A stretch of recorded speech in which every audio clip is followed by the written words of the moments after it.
Hello there, everyone. How you doing today? I hope you're all well. Today we're going into r/prorevenge, where the revenge is just delicious. If you enjoy, remember to like, subscribe, and leave a comment down below with your thoughts on the stories. Now, without further ado, let's get started, shall we?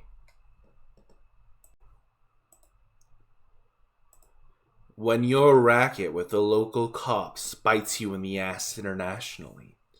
This happened a few years ago when I was serving overseas with the US military.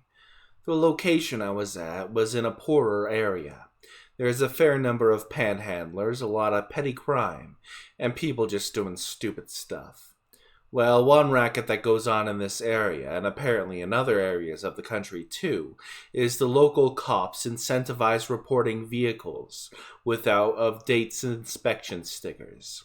Apparently they give these people access to inspection database, and if they think the sticker is fake or stolen, which actually does happen, if you drive a motorcycle, one of the things they tell you when you are in process is to keep the sticker in your wallet and not on the vehicle, or else it'll just get peeled off.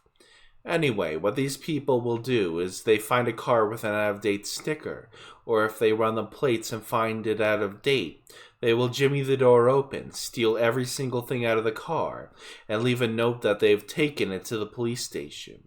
The idea is you show up at the police station to get your stuff, and they force you to pay the fine for an overdue sticker, and they give you a deadline for an inspection, or else you'll get another fine. Well, I came out to my car one morning, and lo and behold, there was a note on my seat saying all my stuff was at the local police station because my inspection sticker was fake, and I had to go get it. No, not only am I late for work, my kid is going to be late for school because there's no bus, and I have to drive her every morning on the way. Also, my inspection sticker is not out of date, so I have no idea what's going on. Now, here's the thing that was extremely problematic. I had put my passport and my kid's passport in the glove box because I was taking them to the base to get some paperwork done, as well as grab some paperwork for my wife to apply for a new passport, because hers was expired. I'm very forgetful, so I put them in the night before and made sure the car was locked. Yeah, that was a dumb mistake. Anyway, I get to the station, ask them what the heck is going on, and then when I have them look at the inspections documents that the guy had taken, which clearly stated the car had been inspected and was current, they apologized and told me they would give my things back, and I had to wait there for a second. I asked to file a police report for theft, but they looked at me like I had three heads and told me that nothing was stolen, even though somebody broke into my car and took my things. And this is when a light bulb went off in my head, and this might fall into the unethical category. The guy had taken 2 official US passports, which might be a problem, but nothing would come of it since they were turned right into the police. However, I asked him where my wife's passport was, even though hers had never been in the car to begin with. It was easy to say there was another passport, and it was missing, because mine and my daughter's were in there already, and she is the only other person in the household. Since my wife's was expired, it wouldn't be a big deal to report it stolen and get a new one. So I told them I was missing a passport. They told me that whatever is there, and I said I needed a police report because I needed to contact the US Embassy about a stolen passport, and the fact that this police station would know exactly who the person who stole it was, because they had dropped off my things that morning. I have never seen someone's attitude change as quickly as that cop's attitude changed. He tried to talk me out of filing a police report, but I was pretty insistent, so I went ahead with the police report, and then I did contact the embassy and reported the passport stolen, and gave them the information of the police station, and when I got the police report, I emailed it to them as well. Wound up getting a free passport out of it for my trouble. The embassy told me they were going to handle it, and from what I heard, the person who broke into my car actually got arrested and fined and was looking at additional charges because he stole foreign documents. Really would have liked to have been a fly on the wall when one of the local cops rolled into wherever he was at and told him to come with him. I don't feel bad at all. Hopefully the dude learned his lesson and did not have any further issues until I PCS'd home. Stepdad cheats on my mom, so we get revenge. I moved in with my mom after her marriage of 25 years with my bio dad was ended. He was a manipulative asshole, but that's another story. Shortly after the divorce, my mom introduced me to her boyfriend at the time, Chris. Now, my mom worked as a corrections officer at the county jail. The boyfriend was a former initiate, in for a DUI. That should have been the first red flag, but my mom was grieving a long marriage, and I didn't want to push the subject. Chris seemed to make her happy, and that was enough for me. My bro and sis and me moved in with my mom and Chris, and we seemed to get along okay. Chris and I bonded a bit over our love of video games, and all seemed well until 2017. Due to Chris's prior DUI, he had to go in regularly for probationary checkups at the courthouse. One day, he never returned, and we got a little worried. We then received a phone call from him from Texas. Turns out, when he arrived at the courthouse that day, he was jumped by the FBI. His family from Texas was implicated on a number of gang and drug-related crimes, and due to a situation where he was in a vehicle during a drug handoff, he was on the hook as well.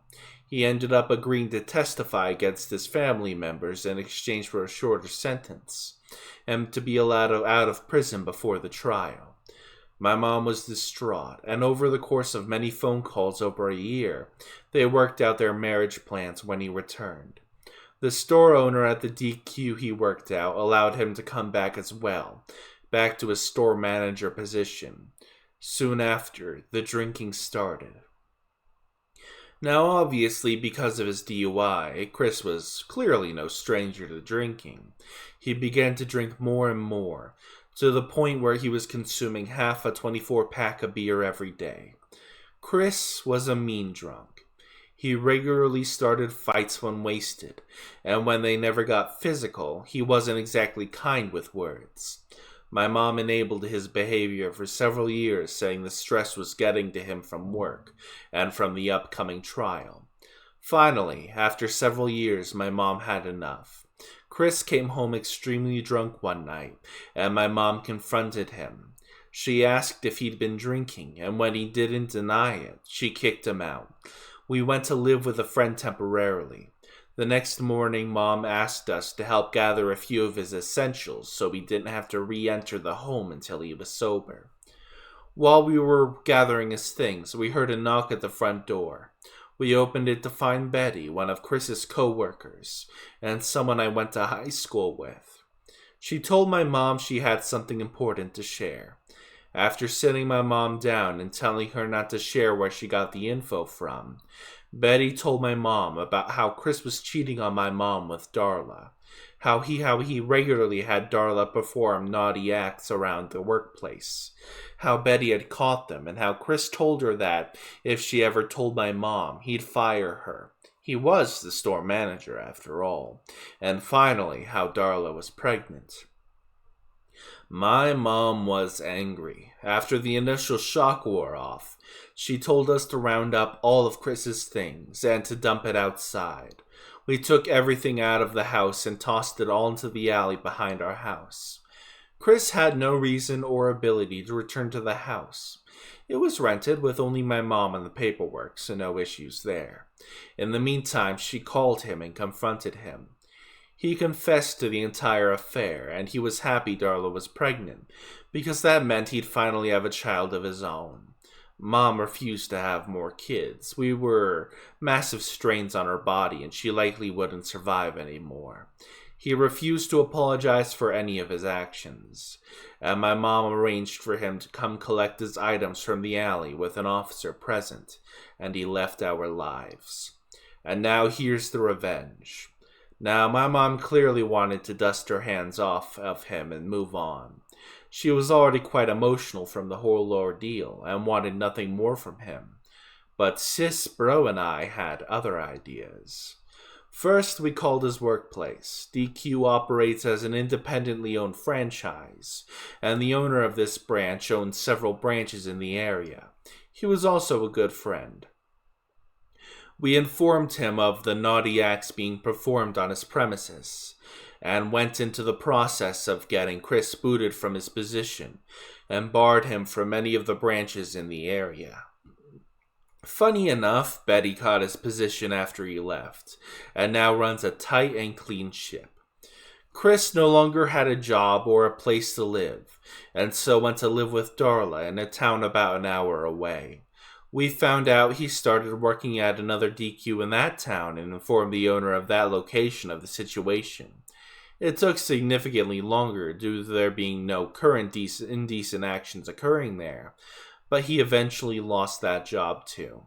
Soon after, Chris began driving around our neighborhood, seemingly stalking Mom and their family, probably because of his job loss.